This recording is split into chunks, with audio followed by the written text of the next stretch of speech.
Radio Rec. It's on air. Bonsoir à tous et bonsoir à toutes, bienvenue dans Politiquement Incorrect. Au sommaire de l'émission de ce soir, le réquisitoire. Vous le savez, chaque semaine, nos chroniqueurs prennent position sur un événement d'actualité ou de société. Plus que jamais, cette rubrique porte bien son nom puisque ce soir, nous parlerons de Jacqueline Sauvage. Cette femme avait tué son mari violent et avait été condamnée à 10 ans de prison. François Hollande, le président de la République, a décidé de lui accorder la grâce présidentielle. Quelles conséquences, quelles procédures, nous reviendrons sur cette affaire, mais aussi sur ses impacts pour la société. Et vous, qu'en pensez-vous ? On attend vos témoignages et réactions sur les réseaux sociaux, Twitter et Facebook. Dans la seconde partie de cette émission, nous ferons notre suivi d'actualité, comme assez régulièrement. Nous reviendrons sur des sujets évoqués précédemment et qui sont de nouveau dans l'actualité. La fameuse remontée de fil autorisée pour les motards depuis le 1er février, mais aussi l'entrée d'Alain Finkielkraut à l'Académie française ou encore la proposition du gouvernement pour l'indemnisation des demandeurs d'emploi. Le mois de février ne fait que commencer. Enfin, coup de projecteur sur notre monde cinématographique. Le thème de ce soir est le cinéma comme marqueur social. Quelle réalité, quel fantasme autour de cette question ? Sommes-nous face à un effet du système ? Débat et éléments de réponse ce soir. Politiquement Incorrect numéro 111, c'est parti. Politiquement Incorrect. Le jeudi sur Radio Rec. Présenté par Nicolas.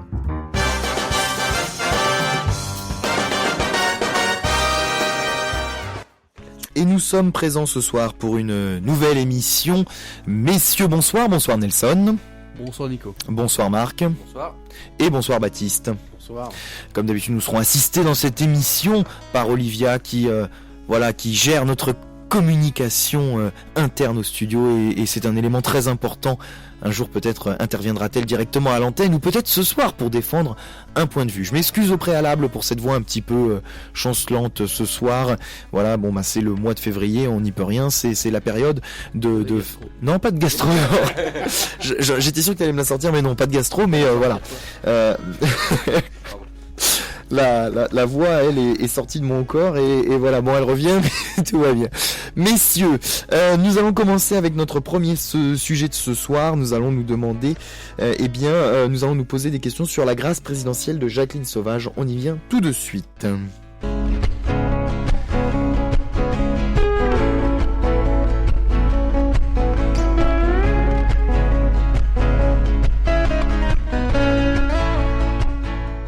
Voilà, la grâce présidentielle de Jacqueline Sauvage.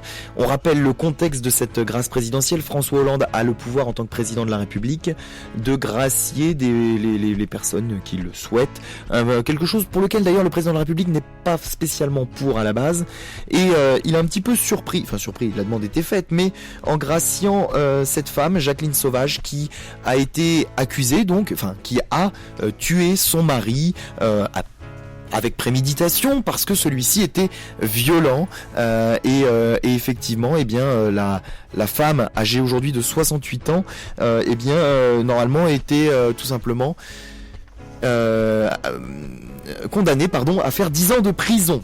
Ce ne sera pas le cas. On s'interroge ce soir, fallait-il gracier Jacqueline Sauvage ? Jacques, j'allais t'appeler non. Marc. Jacques, alors non, c'est pas encore moi. Juridiquement, le crime par préméditation est condamné, est condamnable, etc. Moi, je m'interroge toujours sur le fait que le droit est quelque chose qui est bon pour maintenir la cohérence d'une société, bien évidemment, et qu'après ça rentre dans les mentalités. De fait, on réfléchit pas avant de savoir si c'est bien ou mal, mais des fois, le droit fait en sorte que ça nous conditionne à dire est-ce qu'il faut que je fasse ça ou non, et moralement, ça en devient ce qu'on peut penser. Alors, j'ai un peu enfumé en disant ça, tout simplement pour dire que je trouve que le droit est une norme qu'il faut bien évidemment garder, mais à laquelle on devrait ajouter des circonstances qui sont dites des fois atténuantes, mais qui ne le sont pas en tant que telles, parce que des fois on n'accepte pas certaines revendications. Je trouve que, comme le dit souvent Michel Onfray dans un traité qui s'appelle Politique du rebelle, il dit la justice dit le droit, mais pas forcément le vrai et le juste. Et je trouve que c'est ça qui est dérangeant, c'est quand on sait qu'une femme se fait violemment agresser depuis 40 ans, on sait très bien aussi que c'est pas aussi facile de dire elle aurait dû le faire avant. Des fois il y a des choses dans la vie de couple ou dans la vie sociale qui fait qu'on ne peut pas, on n'ose pas, en tout cas, aller porter plainte ou faire condamner son mari par peur de représailles. Donc je pense que là, la grâce présidentielle était juste, il fallait le faire. Mais j'attends de voir pour d'autres cas où souvent on voit qu'il y a des violences conjugales qui sont faites depuis des années et qui ne nécessitent pas, ou en tout cas qui ne donnent pas lieu à une grâce présidentielle. Donc moi, évidemment, je suis pour parce que je considère que le droit ne se suffit pas à lui-même, qu'il faut il faut des à côté. Et là, les à côté, c'était 40 ans de violence faite à une femme, à sa femme. Et donc je trouve que ce crime est totalement légitime. Et non pas légal, mais en tout cas légitime. Nelson, tu souhaitais réagir ? Non, je suis tout à fait d'accord avec ce que dit Marc. Maintenant, il y a un autre problème derrière ça, c'est le problème de la violence conjugale. Au bout d'un moment, si tu fais rien pendant que tu te fais taper et que tu finis par le tuer 40 ans plus tard, effectivement, c'est un peu tard. Les circonstances atténuantes, j'aurais tendance à dire que je suis pour, mais enfin, pour moi, le problème il est plus profond que ça. C'est ce on en a parlé en plus quand Louise était encore là. C'est un problème du mec qui tape sa femme. Tu vois, elle l'aurait pas tué si jamais il l'avait pas tapé. Le fond du problème, ça reste ça. Maintenant, s'il y a bien une occasion pour laquelle François Hollande, le président, peut agir. Comment on appelle ça, pour la grâce, le domaine de la grâce présidentielle, c'est typiquement ce genre de situation. C'est pas très clair, mais je parle pas très bien, mais bon, c'est clair. Pardon. C'est compréhensible quand même. Ouais, c'est compréhensible. Le truc, par contre, à laquelle, je pose quand même une question, c'est que c'est pas la première à qui ça arrive de flinguer son mari après de longues années de violence conjugale. Pourquoi elle en particulier, si ce n'est parce qu'on en a parlé, ça a été très médiatisé et tout. Je pense que j'ai un peu dans l'idée qu'il y a quand même quelque chose de pas de publicitaire, mais il y a quand même un apport médiatique derrière ça, si tu veux. C'est quand même très très bien vu. En fait, quand le système médiatique permet, entre guillemets, de lancer des réformes, plutôt des décisions qui n'auraient pas été prises sans cet apport-là, justement. Ouais, c'est ça. Là, il y a eu un soutien, etc., etc. Je pense que systématiser ce processus, des cas comme ça, quand même, 10 ans de prison, c'était beaucoup. C'était pas tellement justifié. Maintenant, j'ai un peu le sentiment que il est très influencé par l'opinion médiatique. Ça m'inquiète un peu plus en fait sur le pouvoir des médias que les médias ont sur le président de la République. Mais ça, c'est un problème qui n'est pas limité à la violence conjugale. C'est un problème qui est plus large que ça. Moi, ça aurait tendance à m'inquiéter. Après, effectivement, qu'il l'ait fait sortir, c'est tout à fait juste. Alors messieurs, on va décortiquer un petit peu tout ce qu'on vient de dire, puisque vous avez là fixé un petit peu les thèmes principaux autour de cette question. La première, tout simplement, c'est la violence faite aux femmes. On a effectivement ici une situation dans laquelle cette femme était battue. Il y a eu des violences également envers ses enfants, et donc un homme violent ici, qui... les femmes aujourd'hui ont peur aujourd'hui de lancer des procédures pour inquiéter la personne qui les a agressés. Merci Marc, parce que j'ai un retour dans l'oreille, c'est assez compliqué. Je la retenais celle-ci. Voilà. Aujourd'hui, les femmes auraient peur voilà. Merci Marc de faire mon soutien, de porter plainte, de faire connaître leurs histoires finalement. La Voilà. même chose pour moi, hein, s'il vous plaît. Après la mission, je vous donne la même chose que Nico a pris avant. Non, c'est pas ça. Je suis très perturbé parce que j'ai un retour d'écho et c'est très difficile et donc du coup, j'arrive pas à suivre ce que je dis. Bon, voilà, on s'en fiche, c'est pas le propos. Toi, tu pourras interroger. Voilà, je vous interroge. Aujourd'hui, il faut mettre en avant des nouveautés juridiques qui permettent de faire quelque chose, Olivia. Si, t'es au micro. T'es obligé maintenant. Allez, dépêche-toi. Bon, tu me souffles à l'oreille, je le dis à ta place. Ah bah voilà, ça y est. Voilà, on t'a entendu. Voilà. Quand faut parler C'était de violence, l'intervention on peut pas d'Olivia. interagir, évidemment. On sait que tu tapes ton mec, donc voilà, on sait pourquoi. J'ai pas envie de parler. Mais je tiens juste à souligner. Ah bah voilà. Souligne, vas-y. Je tiens juste à souligner, donc c'était parle devant le micro, ça serait intéressant. C'était près de 47 ans de violence, donc elle, des violences. Ce couple avait eu donc 4 enfants, 3 filles, dont 3 filles qui ont, elles, subi des violences sexuelles de la part de leur père. Et la veille du meurtre, en fait, leur fils s'est suicidé, il s'est pendu en raison des violences qu'il recevait de la part de son père. Et donc, le lendemain, Sauvage, au bout d'un moment, elle pète un câble. Enfin, quand son fils en vient à se suicider pour ces raisons-là, elle a pris le fusil et en fait, elle lui a tiré 3 balles dans le dos. D'où la question aussi de la légitime défense, qui a été une longue question au niveau des procès, enfin du procès. Je voulais juste dire qu'en fait, pendant les décisions de justice qui ont été rendues donc, par les cours d'assises, la préméditation n'a pas été retenue. C'est important de le souligner. Elle a juste été condamnée à 10 ans pour meurtre aggravé, en fait, mais sans préméditation. Voilà. Précision importante, effectivement, puisque son geste était préparé, mais lors du procès, voilà, on n'a pas retenu la préméditation. Non, tu souhaitais dire quelque chose, Nelson ? Non, pas particulièrement.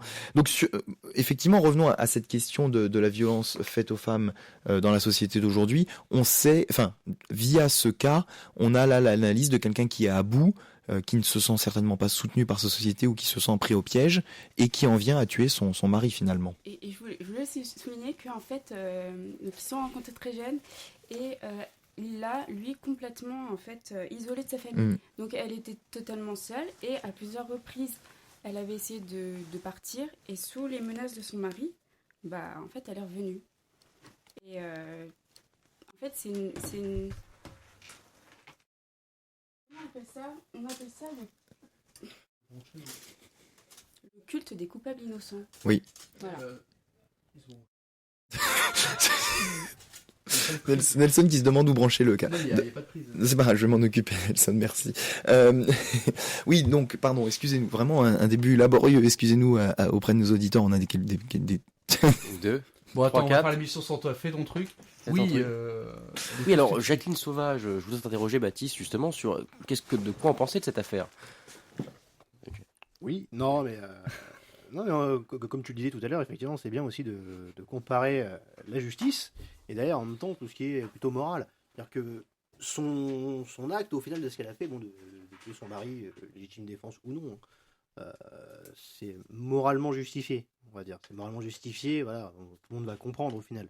C'est que l'opinion publique, tout le monde va être derrière elle, donc ça ira. Après, c'est vrai que juridiquement, c'est la merde. Tu ne justifies pas une légitime défense en tirant dans le dos de quelqu'un. Mais encore une fois, c'est justifié 3 fois. Avec sûrement un fusil de chasse qui est sûrement à 2 coups, donc à la recharger, pour bien finir le taf. Mais, mais moralement, c'est justifié. Mais le problème, c'est que la question morale, d'un moment, elle se justifie pas sur un plan. Elle se justifie pas, mais justement, c'est là où tu vois qu'il y a les limites de la justice par rapport à des cas exceptionnels. Visiblement, là, même si elle se justifiait, elle n'a pas été prise en compte. Plus que ça, tu vois. Parce que quand même 10 ans, c'est lourd, quoi. Oui, mais alors après, là, et j'ai pas réussi à savoir, en fait, je sais pas si vous savez, mais dans les cours d'assises, il y a un jury. Donc, c'est des personnes lambda, comme vous et moi, qui peuvent être appelées donc, pour statuer sur le sort d'une personne. Et c'est pas plus vrai dans la justice civile que dans la justice pénale, ça ? Non, c'est pénal. Ah bon. Parce que le pénal ressort de... C'est l'histoire de chacun, en fait. Ça concerne la société. Alors, on se croit dans Cache Investigation, c'est trop stylé, j'aime bien. Et donc, en fait, là, la question que je me pose, et que j'ai pas réussi à trouver, c'est la composition du jury. Est-ce qu'il était plus... Il n'y avait que des anciens violeurs. Non, de femmes ou hommes, parce que, en fait, on se dit... Mais c'est ce qui ressort, c'est est-ce que des hommes en fait peuvent comprendre le fait qu'une femme puisse subir pendant 47 ans des violences comme elle les a subies, que ses enfants puissent en subir aussi, même des femmes pourraient ne pas comprendre parce qu'il y en a qui vont dire oui mais moi mes enfants si se passe ça je pars, je le quitte, mais là elle était seule et pour aller où? Après, au niveau des institutions françaises, est-ce qu'on laisse vraiment la chance aux femmes de de sortir d'une situation comme celle-ci, je suis pas sûre en fait. C'est sans doute ce qui est d'ailleurs mis en avant dans le cadre de cette affaire, au-delà évidemment de ce jugement, de cette affaire-là, ce sont ces retentissements au niveau sociétal, de faire quelque chose. On le sait, il y a la mise en place de numéros de téléphone, de plateformes pour la police, pour essayer de faire de la prévention, pour essayer aussi de résoudre ces affaires. Mais aujourd'hui, eh bien, il faut aller plus loin, et c'est un peu ce que souligne ce cas à travers cette histoire. Pour peut-être répondre en partie malheureusement seulement sur la question du jury, les jurys d'assises sont évidemment sont évidemment aidés, assistés par des professionnels qui vont tenter généralement de faire le cadre autour de comment se passe un jugement, etc., pour essayer de préciser l'échelle des sanctions, etc. Enfin ils sont entourés par l'administration judiciaire lorsqu'il y a un jugement à rendre. Peut-être également, justement, puisqu'on parle de l'institution judiciaire, là, François Hollande, président de l'exécutif, vous savez, les trois fameux pouvoirs qu'il y a, l'exécutif, le législatif, le fait de faire les lois, et le judiciaire, oui, celui de rendre un verdict sur une affaire. Là, François Hollande, finalement, en graciant, et c'est le propre de la grâce présidentielle, c'est l'exécutif qui intervient sur le judiciaire, finalement, Marc. Et cette intervention d'un pouvoir sur un autre, alors qu'en France on a acté la séparation des pouvoirs, est-ce que c'est pas quelque chose de contradictoire ? Faut pas confondre deux choses, c'est-à-dire que la République est basée, et comme la Constitution, la République c'est quoi ? C'est la séparation des pouvoirs, bon point. La Constitution, elle, permet, certains articles de la Constitution permettent à l'exécutif de rentrer dans le jeu du judiciaire. Il y a des choses comme ça. C'est pour ça que le droit est si compliqué et que les avocats, on leur demande de faire beaucoup d'études là-dessus, parce que certaines lois ou certains articles ou certaines choses constitutionnelles contredisent les lois, enfin pas contredisent, mais en tout cas amènent certains amendements à certaines décisions de loi qui sont prises. Donc c'est évidemment logique, bien que ça soit théoriquement anti-républicain. C'est-à-dire que l'exécutif n'a pas à s'ingérer dans le juridique. Mais on voit tellement de passerelles entre tous ces pouvoirs, c'est bien qu'on peut retrouver des gens qui ont été un moment dans le juridique, passés dans la politique, c'est qu'ils aient du droit, passer dans la politique. Donc de fait, il y a toujours une relation très intime. Le président de la République est celui qui est qui dirige, qui est au-dessus de la République, mais qui dirige un pouvoir de la République, c'est-à-dire l'exécutif. Mais il est le chef de tout l'État, de cet État républicain. Donc il a le droit, et légalement il a le droit. Donc il n'y a pas de considération d'illégalité là-dedans à faire ça.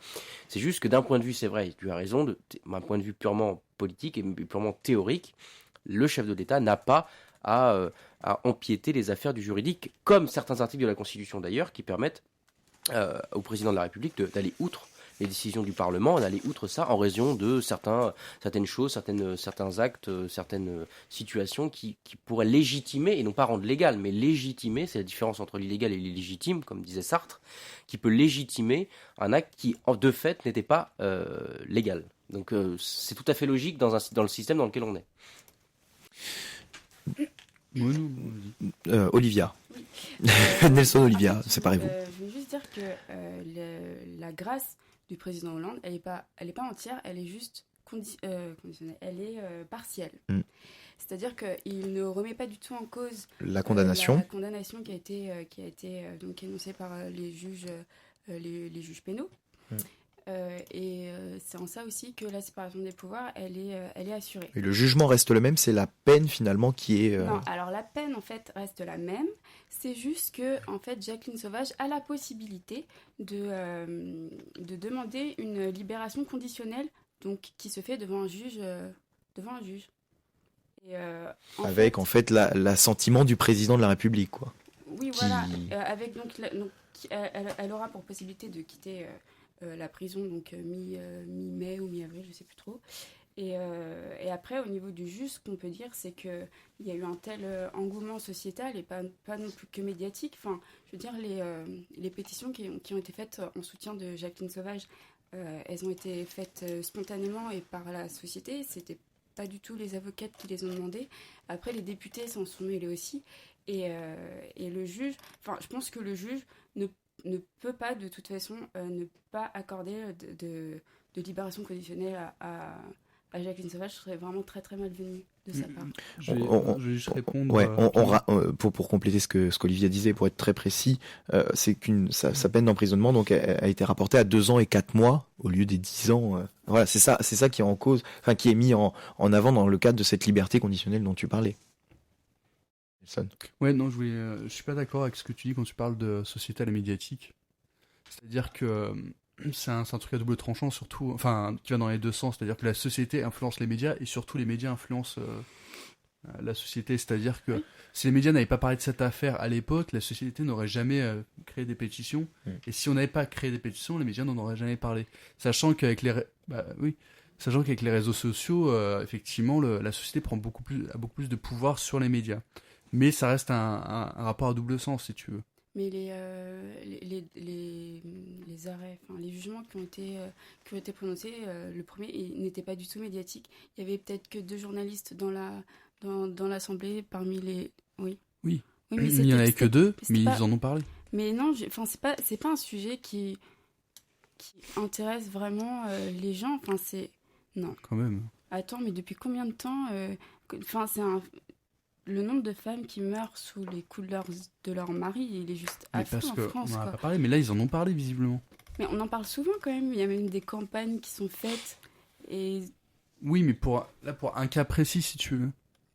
Là, il a fait que des gens en parlent. Oui, les et médias après, ça a en été relayé par les médias.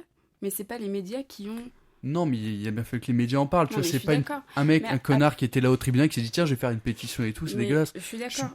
Mais après, au niveau, mais après, au niveau de la loi, j'estime que la loi doit aussi refléter la volonté et les mœurs de la société, et que c'est comme ça que le droit bouge, et que là, c'est un problème, on en a conscience, et que si on peut faire de ce cas-là une présomption de légitime défense des femmes battues en France, et qui je pense serait vraiment une très bonne idée, et nécessaire d'ailleurs, parce que toutes les femmes ne tuent pas leur mari. Enfin, non, mais je suis d'accord avec toi quand tu dis que le sociétal doit faire bouger comment tu dis, le pénal.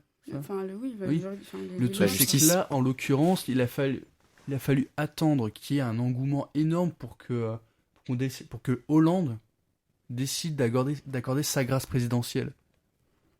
C'est plutôt le rapport que Hollande a avec la puissance médiatique qui m'inquiète. C'est-à-dire que... Oui, parce qu'on imagine bien que François Hollande est sollicité régulièrement pour accorder sa grâce. Voilà, enfin, il l'a fait, je crois, 2-3 fois. Non, il l'a fait qu'une seule fois. C'est la deuxième grâce présidentielle qu'il accorde. Ouais, le premier, c'était genre pour le plus vieux détenu de France ou un truc comme ça, je crois. C'était une histoire comme ça. Et là, enfin, tu te rends bien compte que Hollande, il est quand même... il est quand même très influençable. Enfin, ça donne.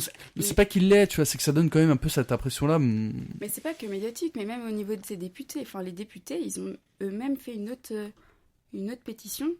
Et si tu t'écoutes même pas, donc les députés qui sont censés représenter la société, le peuple français, enfin, donc t'as ton peuple qui te fait une pétition, qui te dit. Voilà, là il y a un problème, il faut faire quelque chose. Et en plus de ça, t'as des députés.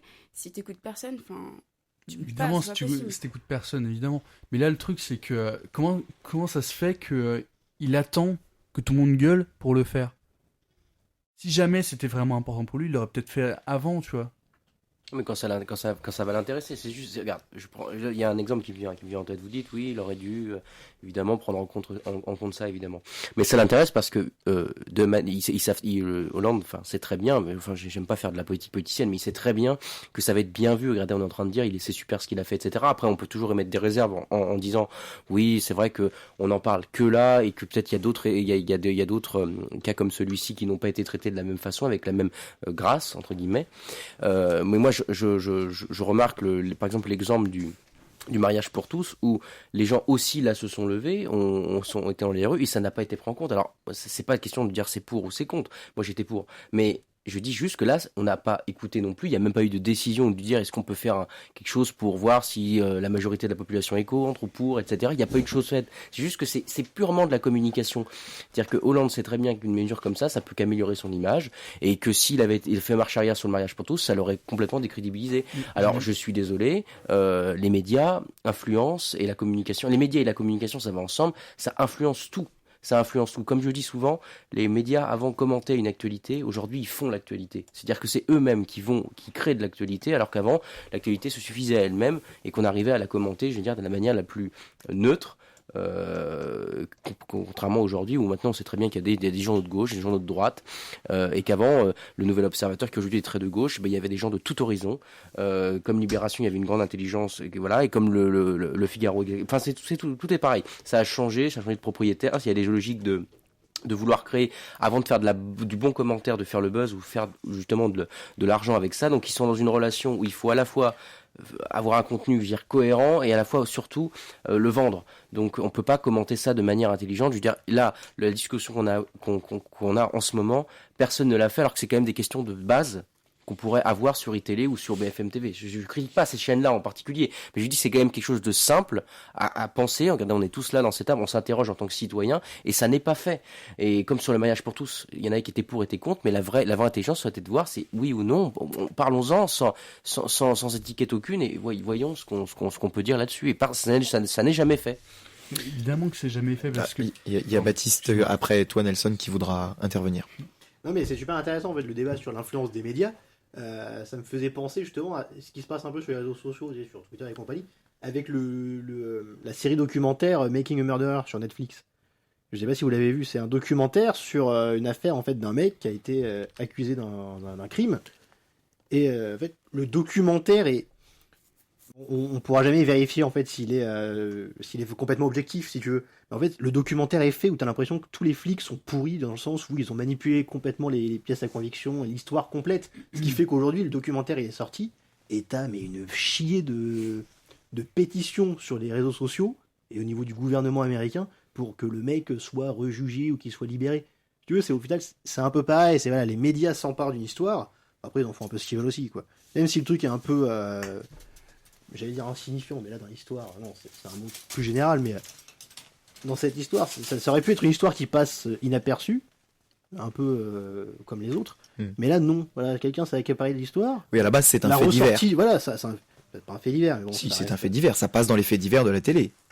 Oui, voilà, parce qu'il aurait dû normalement être au rang de faits divers, là ils l'ont sorti de la masse, et ils en ont fait une histoire incroyable et complètement folle. Et bon, bah forcément, maintenant tout le monde en parle. C'est autour de ça. Forcément, tout le monde se doit d'avoir un avis finalement sur la question. Tout le monde a un avis là-dessus. Et bah forcément, le président, il va être sûrement obligé après de suivre l'opinion publique. De toute façon, c'est des votants. Alors de suivre l'opinion publique et également éventuellement de demander à un de ses ministres de faire évoluer la loi finalement sur ces questions. On en parlait, voilà, de soutien. Alors aux femmes qui subissent des violences, mais de manière générale aux gens qui subissent des violences, puisqu'on sait l'inverse est possible, et les violences de manière générale, effectivement, certains en sont prisonniers. Il ne s'agit pas là d'une baston ou de quelque chose, mais vraiment d'un cadre à la fois physique, puisqu'il y a violence physique, mais également une violence morale qui est psychologique, voilà, qui était... Oui, voilà, finalement, elle était dans une prison avec son mari, c'est ça qu'on peut dire. Elle se sentait certainement quelque part emprisonnée. Nelson, oui. Ce que je serais d'accord avec toi sur le rapport qu'a le président, même avec toi, avec les médias, si seulement les médias étaient objectifs. Le problème, c'est qu'en France, ils ne le sont pas du tout. Il n'y a aucun média en France qui est réellement objectif. Je n'ai pas dit le contraire. Mais aucun média ne peut être objectif, si on parle Non, mais tu peux quand même faire une tentative d'être un peu objectif, sachant que chaque journal est étiqueté soit de droite, soit de gauche, et les médias télévisés, c'est encore pire. Non, mais là, cette affaire-là, elle est ni de droite, ni de gauche. C'est quelque chose qui relève, entre guillemets, d'une affaire de bon sens. Voilà, Pardon, vas-y, je te laisse finir. Elle a juste rallié justement des députés Pour de cette droite affaire-là, je suis d'accord. Mais je parle plus généralement, si tu veux. Là, c'est une affaire qui n'a pas de coloration, et heureusement, entre guillemets. Oui. Et heureusement que ça n'a pas de coloration. Mais je parle sur des sujets davantage généraux. On voit très bien que l'objectivité n'est pas de mise. Parce que je vous dis encore une fois, le but n'est pas de vendre sur de l'intelligence, mais de vendre sur ce qui va faire vendre. La vente se suffit elle-même. Alors, il peut y avoir de très bons articles. Il y a des journaux, il y a des articles tout à fait intéressants, mais très bien écrits, tout ce que vous voulez. Mais il manque ce côté critique. Souvent, il manque ce côté critique, on relaie de l'information pour relayer de l'information. Et c'est ça qui me dérange. C'est-à-dire que sur des affaires aussi banales que celle-ci, tout le monde est d'accord. en disant que oui, il faut pas tuer quelqu'un, mais il y a des circonstances qui font qu'on peut éventuellement envisager de tuer quelqu'un parce que ça fait trop longtemps qu'on souffre.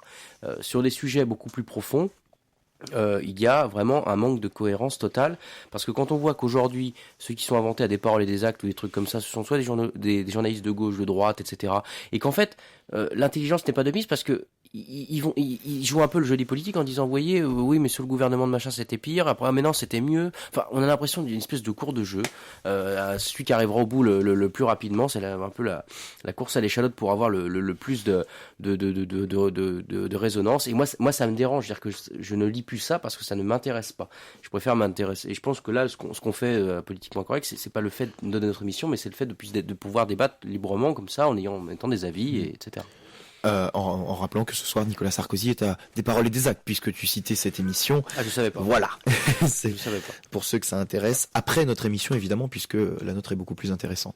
Eh bien, on va refermer cette j'allais dire cette parenthèse, pas du tout, ce sujet, si vous en êtes d'accord, messieurs, dames, pour passer à notre deuxième séquence de la soirée.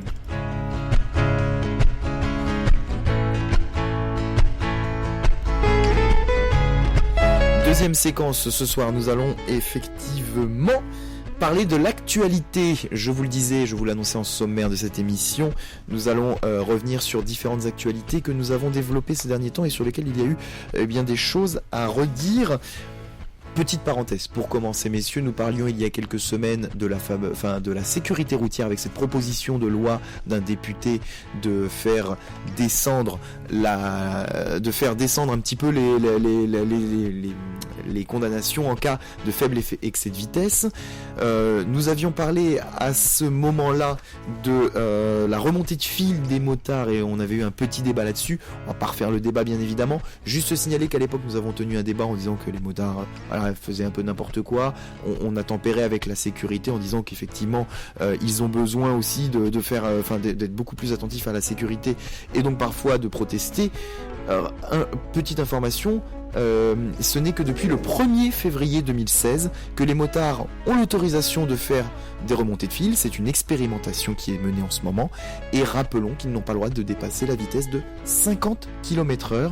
Donc on est bien loin de ce que font la plupart des motards, c'est-à-dire de faire des remontées de fil à 90 km/h. 70-90 km/h pour la plupart du temps.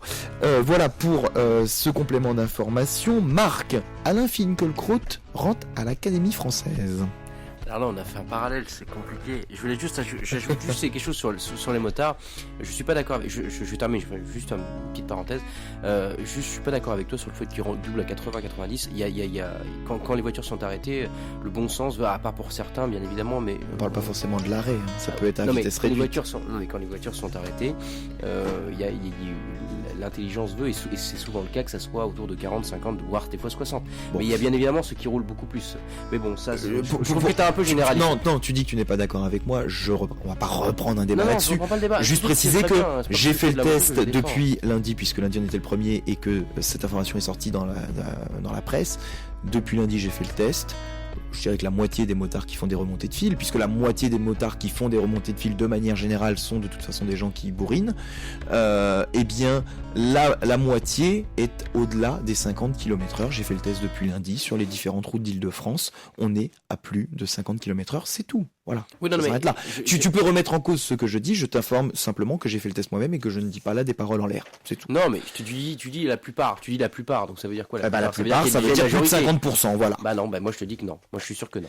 Et il y aurait beaucoup plus d'accidents, crois-moi, s'ils roulaient tous accidents mortels, s'il y avait plus de motards qui roulaient aussi vite que tu dis. Et puis il faut pas généraliser un cas de l'Île-de-France à toute la France, mais passons, on va pas faire le débat. Non, et puis c'était pas le débat du tout, je disais simplement que la loi fixe à 50 km/h, c'est une information que nous donnions. J'ai une question là-dessus. Il n'y a pas manière à débattre. Je me demande comment ils vont procéder pour pouvoir éventuellement flasher les motards. Enfin, je vois pas. Il ne s'agit pas de flasher, il s'agit que les forces de l'ordre peuvent tout à fait, voilà. Jusqu'à présent, les forces de l'ordre pouvaient arrêter n'importe quel motard qui faisait de la remontée de fil. Mais pas lui mettre une amende, mais pas lui enlever le point parce que il n'y avait pas de. Mais on en a déjà discuté dans cette émission. Ce n'est pas parce qu'il y a quelque chose qui est interdit qu'il y a forcément une sanction en face. Non, mais je suis d'accord avec toi. Sur et donc, pas forcément les moyens de le contrôler. C'est simplement pas que tu généralises ce que tu vois en région parisienne. Alain Finkielkraut. La France, oui. Alors là, par contre, on va avoir face à un généralisateur absolu. Donc là, c'est pour ça que le parallèle n'est pas si mal finalement. Tu vois, j'ai cherché jusqu'à là. Oui, donc ça y est, ça m'a intéressé parce que j'ai vu beaucoup de critiques sur l'entrée, le discours d'entrée de Alain Finkielkraut à l'Académie française. Donc il a reçu sa tunique traditionnelle de l'Académie française, son épée avec la citation qu'il veut et puis les objets fondus de son épée. Donc voilà, il a fait un discours et ce qui m'amuse, c'est toujours de voir c'est pas bien, puis d'autres qui disent mais si c'est très bien, etc. Donc je vais essayer de sortir de ça, mais moi ce qui m'intéresse, c'est que je pense que le fait que alors d'un point de vue purement littéraire, il écrit merveilleusement bien, Alain Finkielkraut. Moi, j'ai beaucoup de plaisir à le lire, pas toujours à être d'accord avec lui, mais en tout cas, j'ai beaucoup de plaisir à le lire à chaque fois que je l'ai lu. Et je trouve qu'il a sa place là-bas. Mais il a aussi sa place, hormis le côté littéraire, parce que je pense qu'il incarne une partie de la, peut-être pas majoritaire, mais en tout cas une partie certaine de la population française qui pense comme lui, ou plutôt qui, après l'avoir lu, ou plus parce qu'il dit, pense comme lui. Donc je trouve qu'il a tout à fait sa place là-dedans.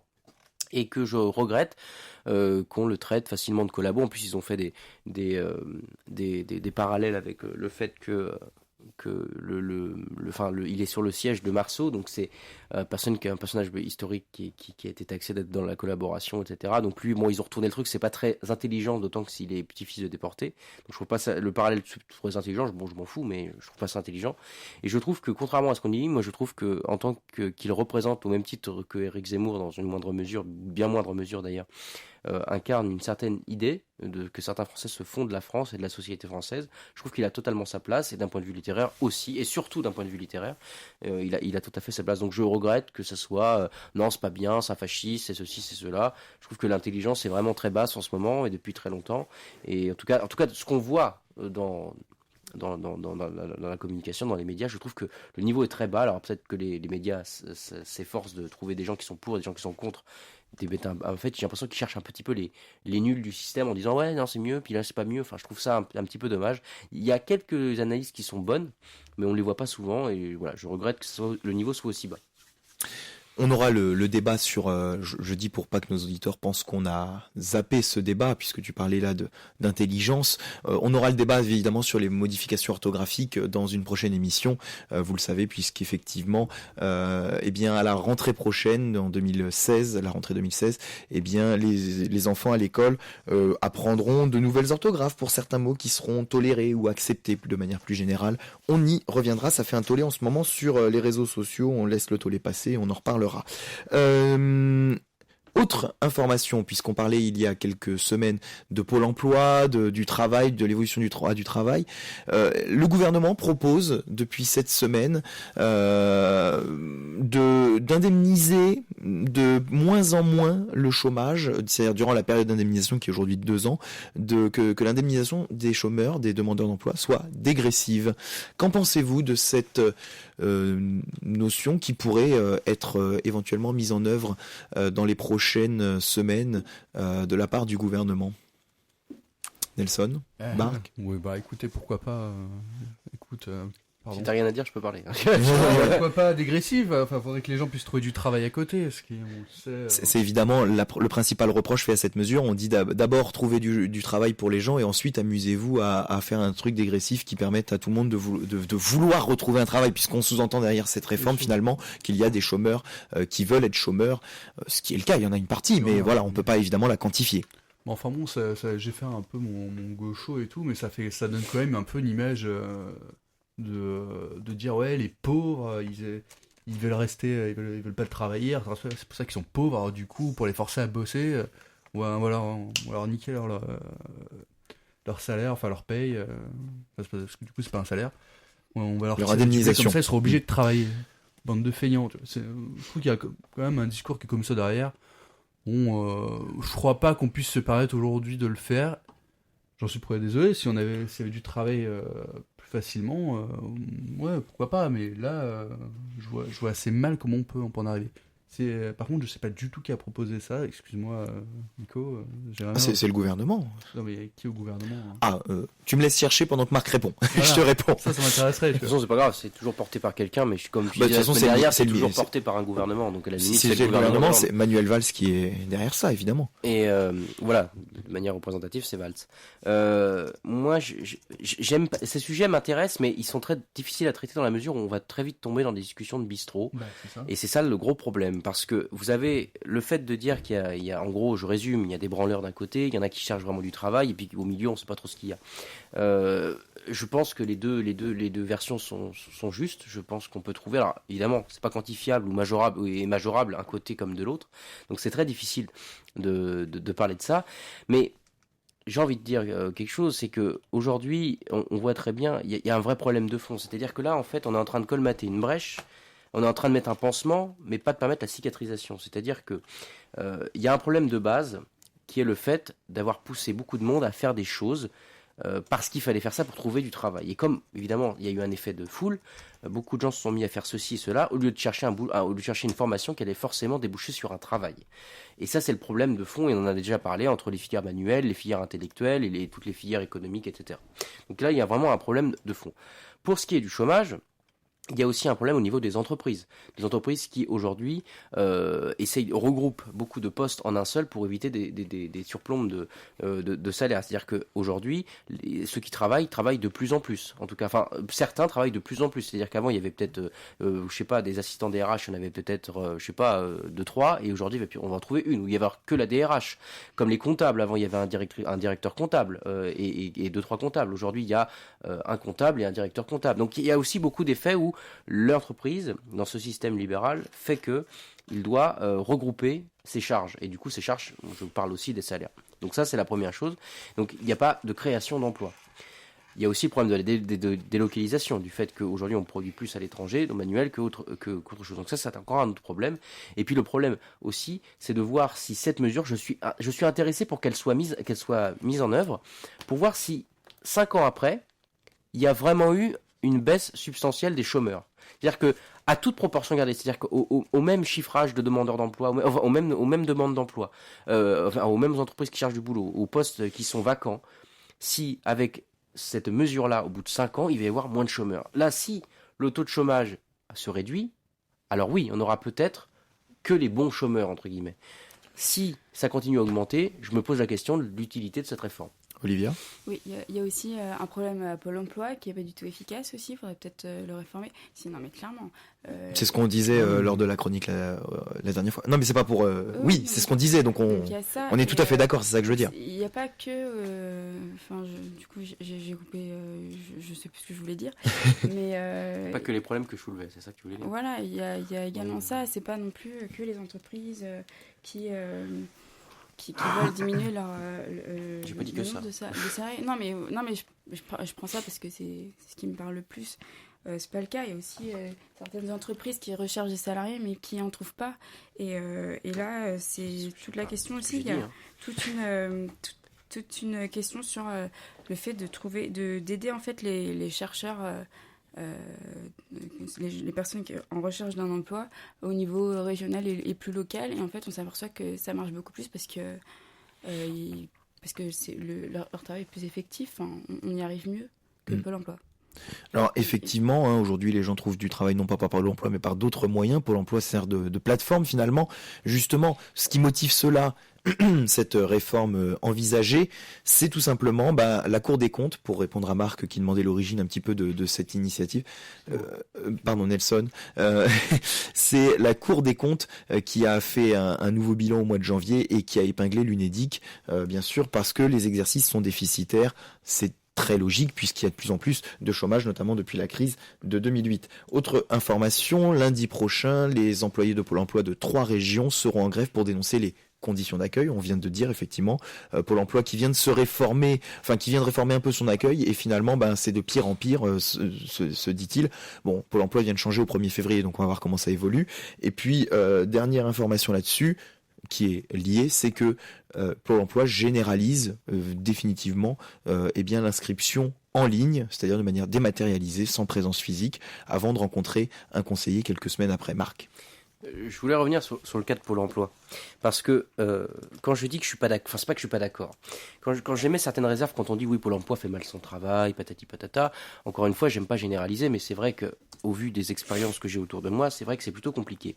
Mais le problème de Pôle emploi, c'est que vous ne pouvez pas faire pousser, vous pouvez pas arriver à faire pousser une graine sur un sol qui est vierge. Autrement dit, c'est-à-dire que sur Pôle emploi, non mais pour être très simple, c'est-à-dire que c'est pas Pôle emploi Pôle emploi va vous aider à trouver des voies, mais s'il n'y a pas de poste, ça sert à rien. C'est-à-dire que le problème de Pôle emploi, il est conjoncturel, alors que le problème de l'emploi en règle générale, et donc pas de Pôle emploi, il est structurel.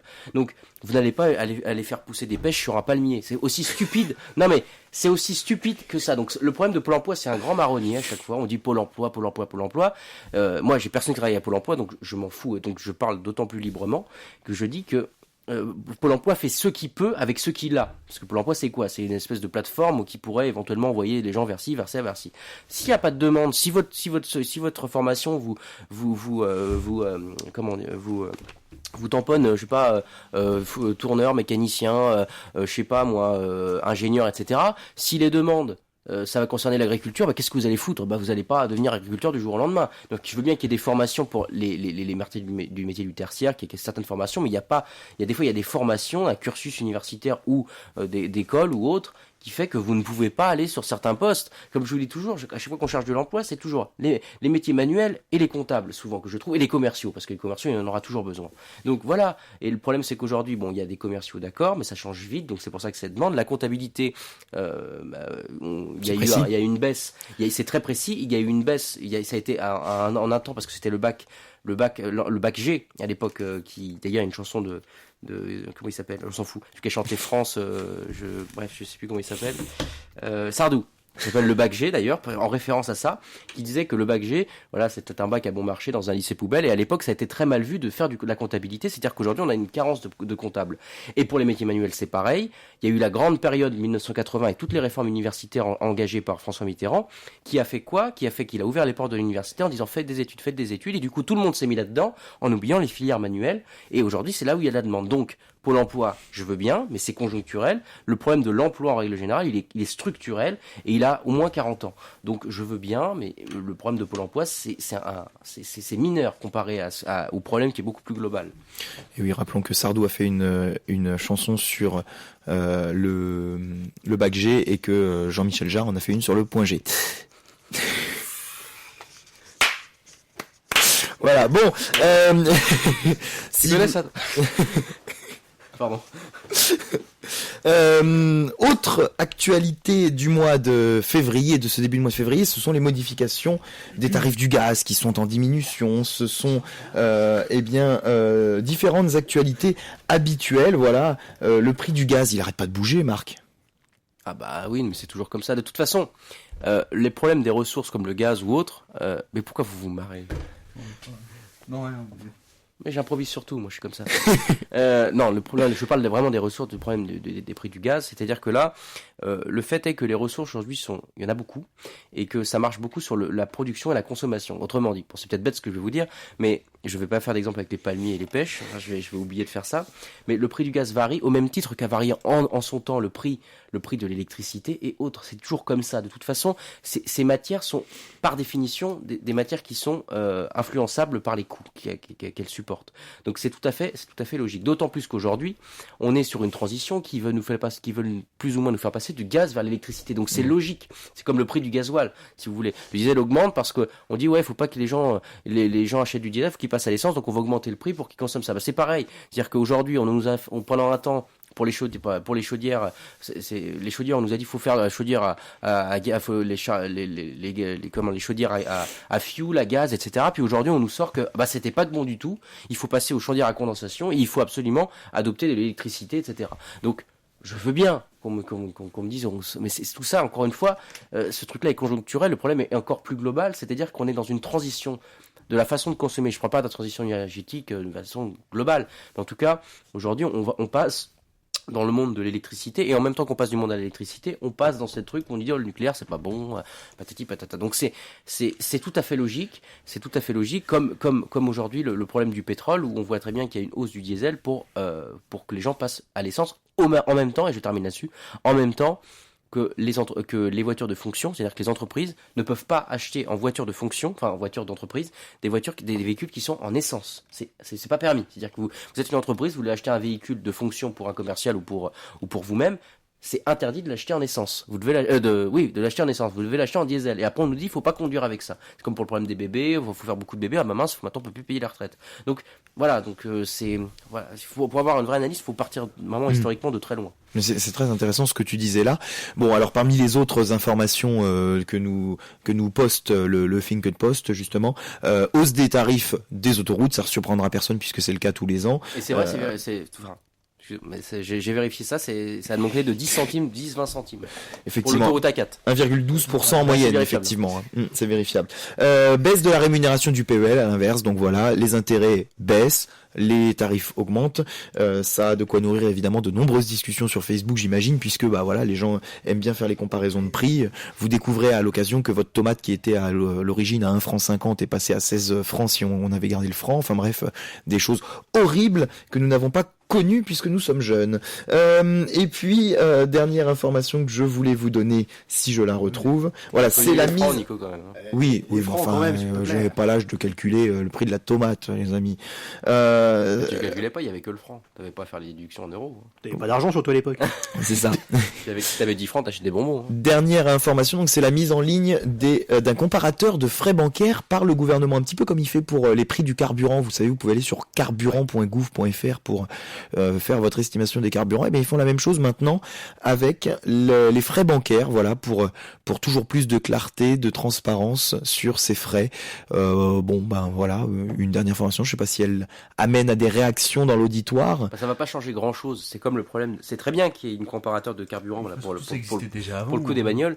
Oui, non, mais là c'est centralisé. C'est comme le truc pour l'essence, c'est très pratique.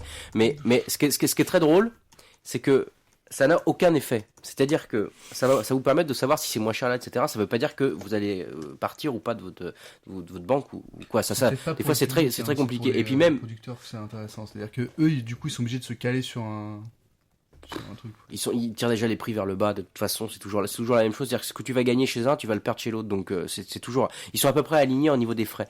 Mais au niveau du carburant, ce qui est très drôle, c'est que ça n'a aucune valeur. C'est-à-dire que normalement, le prix du carburant devrait être défini par jour. Or, aujourd'hui, il est défini par cycle. C'est-à-dire qu'il y a du soleil, hop, le prix est de manière abordable, enfin, est le moins cher de la journée. Quand vous arrivez vers le soir, je sais pas, 21h, 22h, le prix augmente. Alors, pas de 10 centimes, mais il va augmenter de 1, 2 centimes. Parce que les gens, voilà, le soir, tu peux pas aller n'importe où. Si en plus, tu as besoin d'essence et que tu fais ton plein de soir, c'est généralement, t'as vraiment besoin d'en faire. Parce que non, tu attends la journée. Donc, c'est un comparateur, mais moi, j'aimerais juste qu'on prenne, au lieu de faire des comparateurs à la con comme ça, d'arriver à non mais c'est vrai, d'arriver à stabiliser les prix pour une durée au moins de 24 heures. Alors pour les banques c'est autre chose, mais au moins pour le carburant de pouvoir stabiliser les prix pour une durée de 24 heures. Parce que c'est complètement dégueulasse de varier les prix.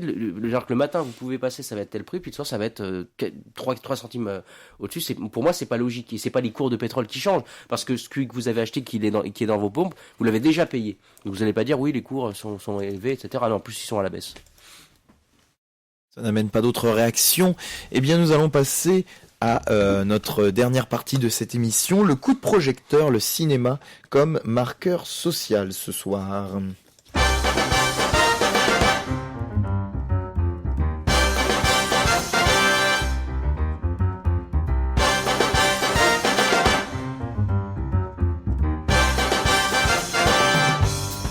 Voilà de retour donc dans Politiquement Incorrect. Nelson, c'est à toi de parler, en tout cas si tu le veux bien, puisqu'effectivement tu vas nous présenter un petit peu le sujet, puis ça mènera peut-être à un débat derrière. Oui, ça va pas être très très long à présenter, je vous rassure, j'ai vite fait poser la question. En fait, ça vient d'une analyse, d'une observation personnelle qui était qu'en dehors des milieux universitaires, il y avait quand même des classes, les films que l'on regardait étaient souvent définis par des classes sociales. Pour faire très très gros, généralement les pauvres ils vont regarder la comédie populaire style Les Bronzés 3, et les riches lui va aller voir les derniers films. Les tuches. Voilà, les tuches. Par contre, les personnes avec un haut niveau social vont plutôt aller se diriger vers des films d'art et essai, souvent de pays de l'Est, un peu. Donc je me suis posé la question de savoir est-ce que c'était un effet de système réellement, est-ce que qui était motivé par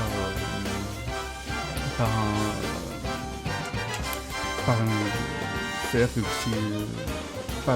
si on est socialement élevé, on a un niveau de culture qui est meilleur, du coup on est poussé vers ces choses-là. Si on est forcé à y être, voilà, c'est sur paraître ou pas. Et si jamais quand on est pauvre, soit on s'y intéresse pas parce qu'on est pauvre, soit parce qu'on pense que c'est pas pour nous. Donc j'ai même posé cette question-là à des gens un peu plus avec un peu moins la tête dans le guide. Alors, est-ce que le cinéma est-il un marqueur social ? Baptiste, tu as une opinion sur la question ? Oui, tout à fait. Non, mais déjà, je pense qu'on peut reformuler la question. C'est est-ce qu'il y a des films pour les riches et des films pour des pauvres ? C'est tel que Déjà, Baptiste c'est ça. comprend. Ensuite, le problème c'est ça, c'est qu'après t'es en train de dire donc qu'en gros, les riches, je sais pas, on va dire quand même que les gens plus aisés, ils vont voir des films plus culturels. Mm-hmm. Pour toi, donc un film plus culturel. C'est ça, en fait. Après, t'es en train de justifier complètement le côté, genre, art et essai du cinéma. Culturel, défini par une culture... culturelle, mais bon, culture du cinéma, quoi. En gros, le truc, c'est des films qui sont, pour la plupart, quand même, très très chiants, quand même. Ah, mais je suis Quand t'as le film muet où t'entends juste des claquettes, un film en noir et blanc, le truc, t'entends le bruit de la péloche avec 3 uniques jambistes en train de sauter sur place, mais forcément, Ça, parce c'est que le grand cabaret du monde, ça, Non, mais- tu confonds. Non mais voilà, le truc, tu vas te retrouver avec un film culturel. Mais après, effectivement, on peut croire que c'est des films plus culturels, peut-être parce qu'il y a des cinémas peut-être plus spécialisés qui diffusent ça. C'est des films qui sont diffusés, voilà, uniquement dans certains Mais cinémas. déjà, un truc intéressant, c'est que les cinémas d'art et essai, je pense que tu fais partie de ces cinémas-là, Ouais, enfin, entre autres, nous on a la ferme du buisson à côté. Il y a des films très intéressants, mais il y a des c'est films une quand scène même. nationale, Ouais, mais- c'est un peu différent. Ouais, mais oui. non, mais je veux dire, ils diffusent des films qui sont moins grand public. Tu vois, Oui, ils en diffusent, mais c'est après... moins qui- mainstream. Non, mais qui va les voir, ces films-là? Les riches. Ah, voilà. Mais non, mais même pas les riches, forcément. Nous, on n'est pas forcément riches. Après, ça dépend de, Non, mais de enfin, ce que tu veux regarder, quoi. tu feras... Enfin, moi, ce que je veux là, c'est vraiment... j'essaie de faire une dissociation entre les riches et les pauvres. Je parle pas de la classe moyenne qui, va essayer quand même de cultiver un minimum. Enfin, voilà. Je parle vraiment des pauvres, ceux qui... Les sans-dents, quoi. Voilà, les sans-dents. Non. Non, mais au-delà de ça, c'est pas ça. C'est qu'au final, t'es en train de dire. En gros, faudrait se dire, il y a certains types un type de population qui voudrait voir des films de divertissement. Bien sûr. Tandis qu'il y en a d'autres qui voudraient voir des films qui, en théorie, visent plus haut. C'est d'ailleurs ce qu'on dit, je vais te laisser parler Olivia, c'est d'ailleurs ce qu'on dit sur l'opéra, des choses comme ça, et en parallèle, c'est ce que tu voulais dire ? Et en parallèle, ceux qui vont voir les Théâtre. comédies, voilà, ceux qui vont voir le théâtre de boulevard, etc. Enfin voilà, il y a une distinction entre les genres culturels finalement. Bah, évidemment, et je pense que ça se voit. Moi personnellement, je crois à ça. Si tu veux. Je crois qu'il y a vraiment des films pour un cinéma pour les riches et un cinéma pour les pauvres. D'ailleurs, un truc qui est assez amusant, c'est que de voir que les cinémas d'art et essai, je parle des salles de cinéma d'art et essai, ne se trouvent qu'à Paris, dans les coins plutôt aisés. Tous les coins pauvres de Paris, je prends le coin de Belleville, machin, tous les cinémas d'art et essai qui étaient là-bas ont fermé quasiment. Il y a Alors, le seul cinéma qui reste dans ce coin-là, c'est c'est tout. Du coup, ça appelle. C'est la question de. Attends, excuse-moi. C'est la question de l'offre et la poule, hein, de l'offre et C'est de la. exactement ce que j'allais dire. Là, est-ce que c'est parce que il y a que c'est qui a commencé en fait? Est-ce que c'est les cinémas qui ont commencé à faire ça? Est-ce que c'est les riches qui se sont appropriés ces films-là, enfin cette partie du cinéma? C'est ça la question en fait. C'est-à-dire, qui a commencé ce cercle vicieux qui a créé d'ailleurs ce fossé en fait entre les deux types de cinéma? Olivia. Je pense que... Attendez, laissez-moi le temps. Que je suis. Tu veux souligner encore un truc? Voilà, c'est ça. Non, mais je pense que les familles, enfin, les personnes riches, donc là, on est dans le cliché total. Hein. Ouais, bien Riches, sûr. pauvres. On parle de cinéma. D'accord. Pardon. Oh, ça va, c'était pas pour rire. On a perdu à demain. Et non, mais donc, les personnes qui viennent des milieux favorisés ont quand même un bagage culturel beaucoup plus important que... mais c'est pas une critique, c'est un fait. Ils ont un bagage culturel plus important que les familles qui vivent dans des milieux un peu plus défavorisés. Et donc ces personnes-là ont plus de... C'est pas une question de capacité, mais ils peuvent plus facilement comprendre des films qui sont moins populaires parce qu'ils veulent peut-être dégager, soulever des problématiques que tout le monde... ou genre juste le fait d'apprécier quelque chose que tout le monde ne peut pas apprécier parce qu'on a vécu dedans depuis qu'on est tout petit. Enfin, je veux dire, si t'as de l'argent et que t'emmènes ton gosse à l'opéra depuis qu'il est tout petit, il va aimer ça et il va prendre du plaisir à y aller plus tard. Alors que si ton enfant, tu l'emmènes pas là-bas et que tu l'emmènes plus tard, il va trouver ça super ennuyant, tu vois. Donc il y a cette espèce aussi d'intérêt que ces familles ont ou pas pour les cinémas plus ou moins d'auteur, ou je sais pas comment vous dites. Ouais, c'est m'intéressait, oui. Voilà. Pardon, c'est le point de vue qui est aujourd'hui développé en sociologie pour montrer que effectivement, j'ai plus la fin de ma phrase. Moi, je répète, effectivement, ça va revenir, tu vois. C'est ce que défend les sociologues, une grande partie des sociologues aujourd'hui, pour montrer. Effectivement. T'allais le dire, donc je savais. Hein. Voilà, qu'Olivier a raison. Bref, Nelson, tu voulais... C'est pas non, raison ou Baptiste. pas, au final. En gros, c'est redéfini, c'est quoi la culture. C'est-à-dire qu'en gros, il y a des films très très cons, et il y a des films pour des gens plus intellos. Alors qu'il y a des films... Il y a des... Si tu veux, Mais ça, c'est un peu... mais c'est pas ça, c'est qu'il y a des sujets qui sont traités, autant par un film de divertissement, mais... Non, mais attends, regarde, je divertissement, prends et un des exemple, films ça va te plus plaire sérieux. en plus. Tu sais, il y a des films... Tu vois, il y a des films, genre, je prends gros divertissement, tu prends, je sais pas, Mad Max ou un truc comme ça. Tu vois, bon, le film en soi, c'est la comédie, enfin, c'est pas la comédie, c'est le film, le blockbuster populaire, machin. Tu te doutes bien que le connard du 16e, le mec il passe sa vie dans les musées, etc., dans les apparts parisiens, etc., il va pas aller voir Mad Max. Mais bien Mais sûr alors, que si. alors justement, Non, mais- dans l'autre sens, c'est pareil. Moi, Alors, j'ai Et envie de pourtant, voir Mad Max, pourquoi j'irais pas dans un laissez-moi musée finir, vous êtes chiant là. Non, et puis en plus, déjà, non. Tu me dis pas bien sûr que si, alors que non. Je suis pas d'accord. Non, Je mais suis attends. pas d'accord. Je suis pas d'accord. Oui, mais Mais attends, continue. Ce mec-là, il va se J'ai dire pas écouté. quand même, bon, ouais, je vais voir une couillonnade, ça va me Effectivement. faire plaisir, etc. Sauf que derrière ces films, tu vois, il y a quand même une culture populaire qui est développée. C'est pour ça que ça s'appelle culture populaire, mais c'est une culture qui n'est pas celle considérée par les élites. Oui, Évidemment, t'as des exceptions. mais c'est pas des exceptions. C'est-à-dire que ces personnes-là, elles peuvent aller voir Mad Max pour genre juste se Ouais, mais elles divertir. n'iront pas. Mais si, elles vont y aller, sauf qu'à côté de ça, elles vont aller quand même au cinéma pour voir d'autres types de films.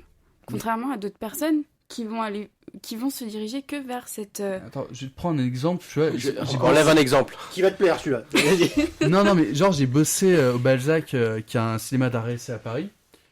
Tous les films qui passaient, il n'y avait pas un seul qui était divertissant. C'était que des films un peu chiants, des films d'arrêt essai. d'horreur, quoi. Non, c'était même pas que c'était chiant, tu vois. Pourtant, il y en avait des biens. Mais c'était des films. Tout le Non, mais raisonnement enfin, tombe je à veux l'eau. dire, Bam. non, je dis pas, c'est pas, la question, c'est pas de savoir si le film est bien ou non. C'est juste qu'il y a des films, tu vois, de l'extérieur, tu sais que c'est un film d'arrêt essai déjà. Et tu sais qui va aller le voir. Tu vois, moi, si je suis un pauvre, je vois un film avec un pauvre Ouzbek dans la campagne en train de tirer un âne et faire des trucs chelous. Je me dis, ah, c'est pas pour moi, tu vois. Je vais pas comprendre, ça va être long, ça va être chiant. Mais c'est pas qu'ils vont pas comprendre. tirer ça un va, âne. c'est- Pardon, je comprends. Non, mais je me dis comment il est venu il en est arrivé là. si Non, tu mais veux. enfin, Oui, oui, c'est- excuse-moi, non, mais j'ai excuse-moi, c'est moi qui ai. C'est pour que vous ayez une image. Ah bah je l'ai bien là, oui, oui. Mais après, c'est des trucs préconçus, c'est des idées, tu vois, qui sont là, Ouais, mais qui ces fonctionnent, idées- mais c'est des idées que, selon ton raisonnement, ce sont des idées où, au final, personne, ça peut jamais se croiser. C'est-à-dire, si moi, je suis je suis le public pour Mad Max, je vais jamais aller dans un musée. Alors qu'un mec qui va dans un musée, il ira jamais voir Mad Max. Est-ce que C'est t'as ça. déjà été dans un musée, Baptiste? Bien sûr. Combien de fois? Je t'emmerde. Voilà. Donc là, tu donnes raison à Nelson. Non, je donne pas raison à Nelson. Si ça veut t'étais pas... voir non. Mad Max, t'as pas été dans un musée. Non, mais après, j'ai pas l'occasion. Ça veut dire... Combien de fois T'as t'es pas voir envie surtout. Si, j'ai envie. Moi, j'ai pas envie de le dire, ça me fait Ah, chier, mais les musées. si tu veux, je suis honnête, j'ai juste la flemme. Mais pourtant, ça me dérangerait pas d'y aller. Oui, mais Non, mais tu c'est le pas- fais c'est pas tu une vas envie. pas avoir... Non, voilà, mais je tu- le fais pas. j'ai Non, mais pas le cinéma, t'y vas, Alors t'as que envie. selon le raisonnement de Nelson, le mec n'aurait pas envie. Ces Non, personnes-là, non, c'est même pas qu'il va ces pas envie, c'est personnes-là, qu'il va en se dire gros, c'est pas pour moi. il va dire c'est. Voilà, Le mec tu qui veux va dire, voir c'est les pas tuches, pour tu toi. veux. Enfin, le Ah, gars qui va aller. Forcément, moi, bienvenue chez les ch'tis, c'est Oui, pas mais mon c'est de délire. ça que je parle. C'est, tu sais, les mecs qui vont voir les Ça tuches. m'énerve Non, mais si, ça m'énerve. Si, s'énerve, là, on voit. Non. Bref. Quoi? Non, Encore mais lui le mec qui va aller voir les tuches, il va aller pas. Enfin, oh là là. Il va pas aller voir le dernier film d'Anouchka Pic, tu vois. Enfin, il y a quand même, selon moi, un effet de système. Maintenant, j'attends que vous me prouviez vraiment que.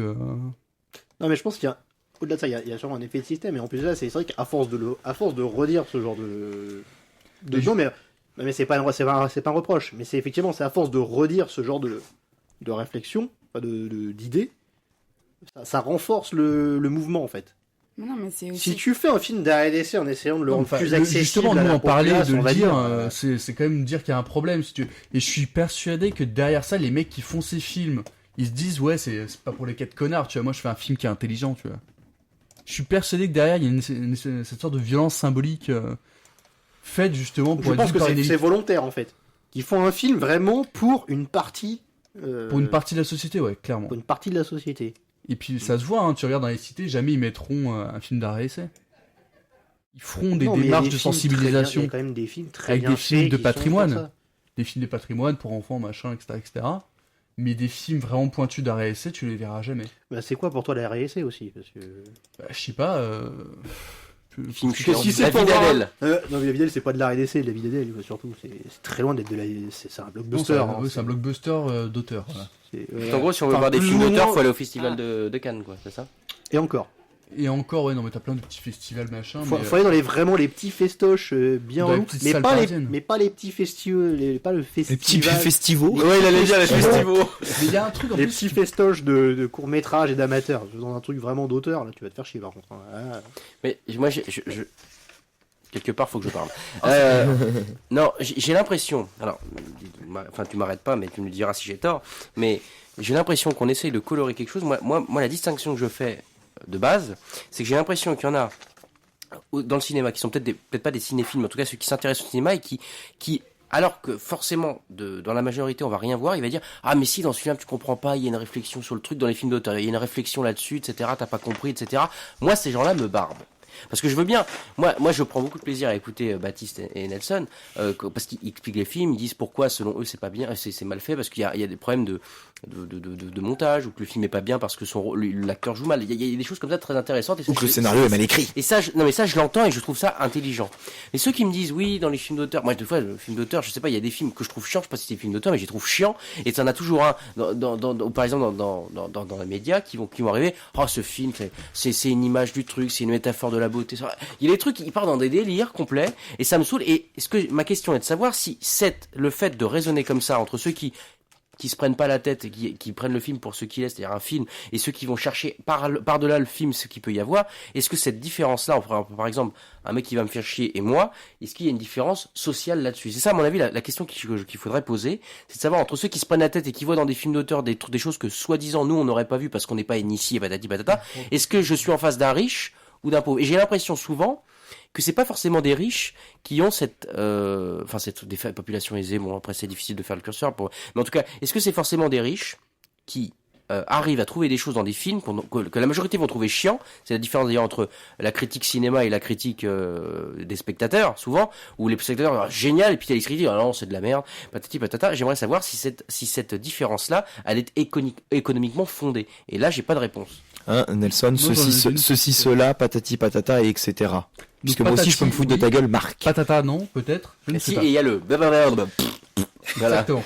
Nelson, tu faisais répondre Oui, donc à Marc. alors, maintenant, on va réfléchir au gars qui est en train de te parler. Non, mais tu comprends pas, il y a une réflexion métaphysique. Je te parle de ce con-là, justement. Donc, ce connard-là, quand il te parle, à ton avis, qu'est-ce qu'il pense? Je suis un Il se connard. dit, Il y a des films pour les connards et des films. je suis plus intelligent Mais que c'est de la lui, masturbation intellectuelle, non mais ça C'est de c'est la clair. Mais oui, mais Oui, Moi, c'est c'est de plus ça que Attends, je remarque. laisse-moi finir. Et lui, dans sa tête, il s'élève socialement, tu vois. Il est plus élevé que toi, tu vois. C'est-à-dire qu'il dit, je suis plus intelligent, j'ai plus de connaissances, j'ai plus de trucs. Tu vois. Plus de couilles. Non, il se dit d'un côté, putain, je suis bienvenue meilleur que sur lui. la soirée Jackie. Pardon Nelson, je suis désolé. Et oui, non, mais t'as raison. Fais ton bise dans ton coin, là. Bref. Sors ta bite du placard par contre parce que là c'est l'important. Attends, Nelson reprend. Et socialement, C'est bien. c'est une façon de s'élever socialement. C'est-à-dire, je crois que j'en avais déjà parlé avec Non, mais- Olivia de ça. C'est-à-dire que on t'a fait comprendre que si tu t'élevais culturellement, tu t'élevais socialement en même temps, si tu veux. Ouais, mais c'est pas tout le temps. Je pense pas que ce soit tout le temps C'est vrai. pas tout le temps. Ouais, non, je mais pense il y a pas, quand même c'est une moins en moins vrai. forme comme ça. C'est-à-dire que toutes les personnes qui vont aller voir, même si le film est chiant, qu'ils ont rien compris, vont dire il y a une démarche. Ou pareil chez les musiciens, il a un univers. Tu vois, c'est la même chose. Mais par exemple, je prends un exemple tout simple. Tu vois, que vous m'avez dit, j'avais pas vu, je suis un profane. Forrest Gump. Moi, j'ai trouvé le film génial. J'ai trouvé ça super. Mais de là à dire que c'est un pur chef-d'œuvre, j'entends ça, j'avais regardé les critiques, c'est un pur chef-d'œuvre, patati patata. Moi, je vois pas pourquoi, selon moi, ça serait un chef-d'œuvre. Y a pas ce grain de magie, je sais même pas d'exemple, donc je peux pas vous dire. Mais je vois pas jusqu'à où on peut dire que le mec, le joueur, le connard en face de moi va me dire, bah si, c'est un chef-d'œuvre parce que ceci, parce que ça. Je trouve que c'est un bon film, mais c'est pas de là à dire que c'est un chef-d'œuvre. Je comprends pas comment on peut le dire, si vous voulez. Olivia. Mais voilà, c'est parce que on va dire que tu t'y connais pas au cinéma. Et voilà, elle est repartie. Tu joues la personne qui est en face de moi, tu t'y connais pas. Mais non, mais tu peux apprécier un film comme on te le donne, comme tu dis, et t'as raison. Mais après, il y a d'autres personnes qui vont voir dans le film la manière dont il est filmé. Non, mais ça, j'ai été C'est d'accord avec eux. entre le ressenti et après la technique. Non, mais ça, c'est autre chose. Ça, c'est autre chose encore. C'est un tout. Oui, non, mais moi je te parle juste de Et t'as des films personnes très qui bien sont pas faits, mais techniques, qui ne sont pas techniques comme. Moi je te dis, la critique de Baptiste et de Nelson, je trouve ça fondé parce qu'il y a une réflexion sur les acteurs, sur les rôles, sur même la musique. Je trouve ça intéressant et même sur le montage. Justement ce que tu disais, je suis d'accord avec ça. Moi je te parle vraiment du type qui va essayer l'impression de colmater ses lacunes en technique en me disant que ce film-là c'est un chef-d'œuvre parce que il y a une espèce de romance derrière qu'on peut pas forcément comprendre, etc. Il va dire du coup c'est un chef-d'œuvre, tu vois. C'est ça que je comprends pas. Titanic par exemple, on me sort c'est un chef-d'œuvre. Moi je me fais chier. Tu vois le film est bien quand même. C'est juste pas le public. Maintenant, il y a Non, mais... Après, t'as aimé, t'as pas aimé. Mais moi, il y a un truc qui est derrière, c'est que les personnes qui vont dire que le film d'auteur est génial, c'est des personnes qui mettent le côté affectif que t'as pour le film de côté. C'est-à-dire que le film, même s'il a pas aimé, il va essayer de comprendre, tu vois. Il va se dire, voilà, machin. Et en fait, c'est là où c'est pourri. Tout ce que tu peux aimer dans un film, la magie du truc, tu vois, c'est vraiment mis de côté. Et ça, c'est un truc qui est un peu dommage, si tu veux. Enfin, moi que je trouve dommage, et qui est fait aussi qui contribue aussi au fait de pouvoir mettre un certain public de côté. Olivia ? Non, c'est bon. Mais bien voilà, ce sera le mot de la fin. Merci messieurs dames pour ce débat très intéressant autour effectivement voilà, le cinéma. Est-ce que c'est un marqueur social ? Est-ce que il y a un cinéma pour les riches, un cinéma pour les pauvres ? On a compris qu'il y avait beaucoup de questions, quelques réponses et quelques points de vue bien sûr dans ce que vous nous avez dit, mais le débat reste ouvert et on invite bien sûr nos auditeurs à le poursuivre sur les réseaux sociaux s'ils le désirent. Avant de nous quitter, je vous rappelle, oui non je sais c'est la voix, c'est horrible. Je vous rappelle que vous pouvez voter pour les Rec Awards. Vous allez sur le site de la radio et vous pourrez élire votre groupe préféré en vue de la finale qui se déroulera très prochainement en soirée à la maison de l'étudiant. N'oubliez pas que vous pouvez nous retrouver sur radio-rec.fr. Comment pardon Toujours le même principe, si tu parles, les gens t'entendent, mais voilà. Un petit coup de pub. Ah, d'accord. C'était bon. Et les réseaux sociaux, Facebook, Twitter, bien sûr, pour nous rejoindre. Merci Nelson d'avoir été avec nous ce soir. Merci à toi Nico. Merci Marc également. Merci à toi Nico. Effectivement. Marc. Merci à toi Nico, effectivement. Voilà. Non mais Marc, je te dis, les etc, les ceci, cela, c'est pareil, c'est de même niveau, voilà, c'est facile. Si tu me le dis, je te le dis. Il faut que nous corrigions. Oui. On va se faire un petit. Je vais essayer de te prendre un peu d'effectivement et de voilà, et je vais te filer les ceci, les machins, ceci, cela, là, tu vois quoi ? Les saucissons secs. Allez, merci. Alors, à l'antenne. Merci Baptiste. Bah non, on n'a pas remercié la fin de l'équipe. Merci Baptiste. La fin de l'équipe. De rien. Et merci Olivia. Voilà, pardon. Merci à vous. Merci pour cette première. Olivia que j'ai trouvé très pertinente pour le coup. Je n'en doutais pas. C'est le pour le coup. C'est bien qui est intéressant. Il y a qui est pour le coup. Je m'attendais pas. Celle-ci elle est balèze quand même. Eh ben oui Nico. Comment tu peux dire ça alors que ça fait des mois qu'on veut qu'Olivia participe à cette émission ? Oui, j'aurais. Voilà. Mais justement on l'a fait venir parce que chaque fois il était là en train de barguiner dans sa barbe à chaque fois. Oui, peut-être vous avez tort, puis il venait jamais le dire. Ça y est, maintenant c'est lancé. Olivia, combien de fautes d'orthographe dans les mots, d'orthographe n'importe quoi, combien de fautes de vocabulaire ce soir dans l'émission ? Non, ça allait. Parce que... Elle a pris des notes, apparemment. Non, mais par contre, pour la réforme de l'orthographe, on en reparle la semaine prochaine. Voilà, tout à fait. La semaine prochaine, la réforme de l'orthographe, c'est au programme. J'en profite, tiens, pour dire, si nos auditeurs, les réguliers comme ceux qui nous écoutent, voilà, sur cette émission, n'hésitez pas. On va parler dans les prochaines semaines du Burundi. Marc nous en parlera. On va parler évidemment des élections aux États-Unis. Là, actuellement, ce sont les primaires. N'hésitez pas, si vous êtes spécialiste, à venir nous poser des questions, à venir ou à nous le faire via les réseaux sociaux, des questions, à participer à l'émission. N'hésitez pas. à l'image d'Olivia ce soir qui est venue. On va parler également des horaires d'ouverture des bibliothèques universitaires. Vous le savez peut-être, des horaires de plus en plus tardifs sont prônés par le gouvernement. Ne me demande pas qui, Marc, je pourrais te répondre. Thierry Mandon et Najat Vallaud-Belkacem. C'est toujours Nelson, mais là j'aimerais que ce soit Marc. Et puis on parlera, on l'avait annoncé, droit et institutions, et également de l'immigration. Tout ça, on le met de côté, et n'hésitez pas à nous poser des questions, à nous proposer des sujets pour cette émission. On vous souhaite de passer une très belle soirée. On vous dit à très vite sur Radio Rec. On serait cru sur la météo là. Bisous. Bonne soirée, à demain. Des bisous.